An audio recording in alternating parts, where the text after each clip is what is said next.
अब ये आने वाले समय में राम को आदरणीय देश के यशस्वी प्रधानमंत्री जी को तय करना है कि वो हनुमान के साथ अपने भाव को कैसे रखते हैं। लोजपा के राष्ट्रीय अध्यक्ष हैं स्वर्गीय रामविलास पासवान जी। अपने जीवन काल में श्री चिराग पासवान जी को अपना उत्तराधिकारी बनाया था।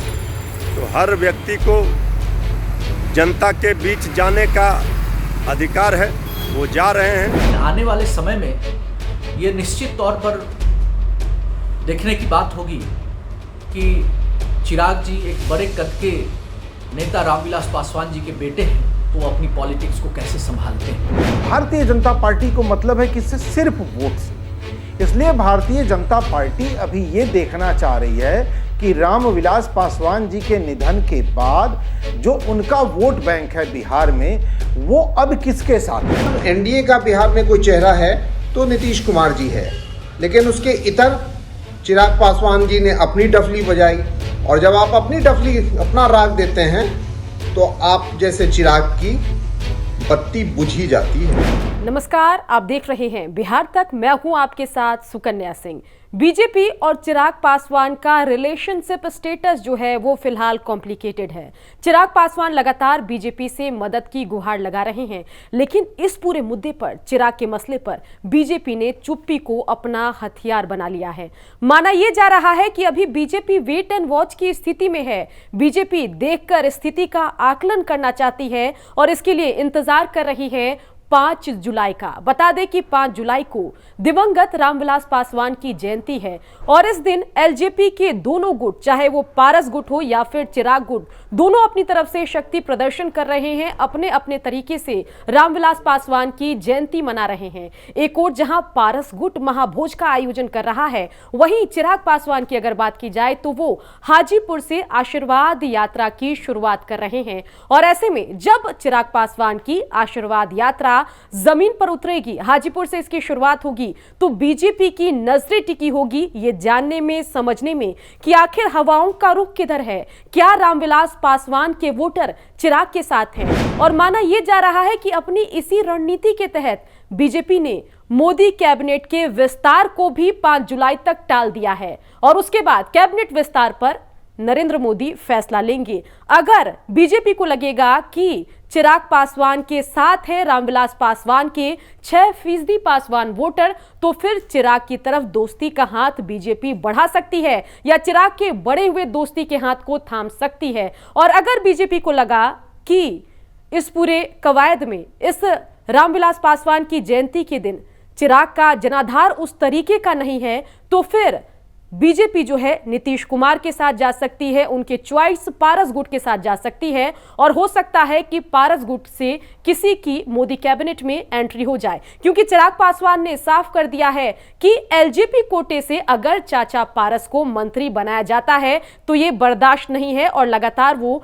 प्रधानमंत्री से इस पूरे मसले पर मदद की गुहार भी लगा रहे हैं। बीजेपी की इस रणनीति पर पॉलिटिकल बयानबाजी क्या कुछ चल रही है, आइए सुनते हैं। जहां तक चिराग पासवान जी की आशीर्वाद यात्रा की बात है, यह एक हनुमान के रूप में जिस तरीके से उन्होंने राम के प्रति अपनी प्रतिबद्धता दिखाई है, अब ये आने वाले समय में राम को आदरणीय देश के यशस्वी प्रधानमंत्री जी को तय करना है कि वो हनुमान के साथ अपने भाव को कैसे रखते हैं। और जेडीयू बीजेपी वाले के झांसे में आकर के स्वर्गीय रामविलास पासवान जी के भाई पशुपति पारस जी ने जिस तरह से बंगले में आग लगाई है, ये बिहार की जनता भी देख रही है। चिराग पासवान जी अपना यात्रा कर रहे हैं। चिराग पासवान जी लोजपा के राष्ट्रीय अध्यक्ष हैं स्वर्गीय रामविलास पासवान जी। अपने जीवन काल में श्री चिराग पासवान जी को अपना उत्तराधिकारी बनाया था।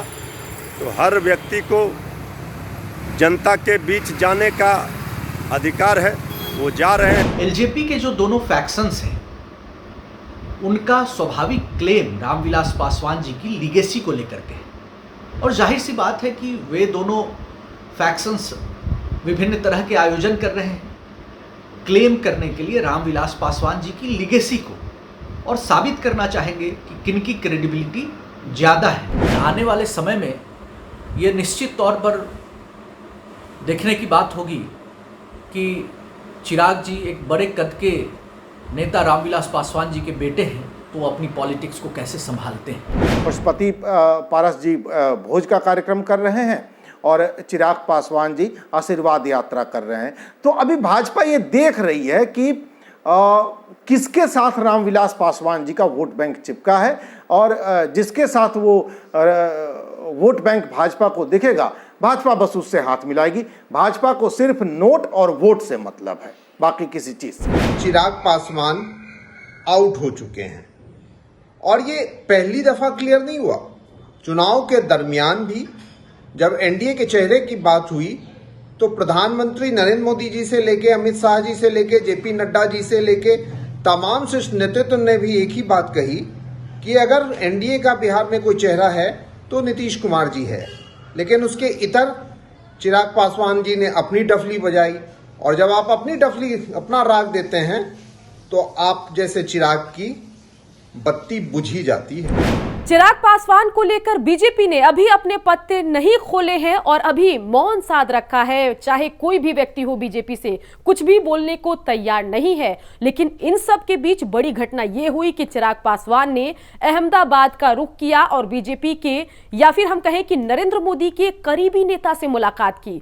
उसके बाद यह माना जा रहा है कि जब 5 जुलाई को चिराग पासवान की आशीर्वाद यात्रा होगी और अगर जन समर्थन चिराग पासवान को मिलता है तो फिर बीजेपी इस पूरे मामले पर अपना रुख साफ करेगी और आगे चलकर उसी लिहाज से कैबिनेट का विस्तार भी करेगी। बिहार की हर खबर पर नजरें हमारी टिकी है। आप देखते रहिए बिहार तक।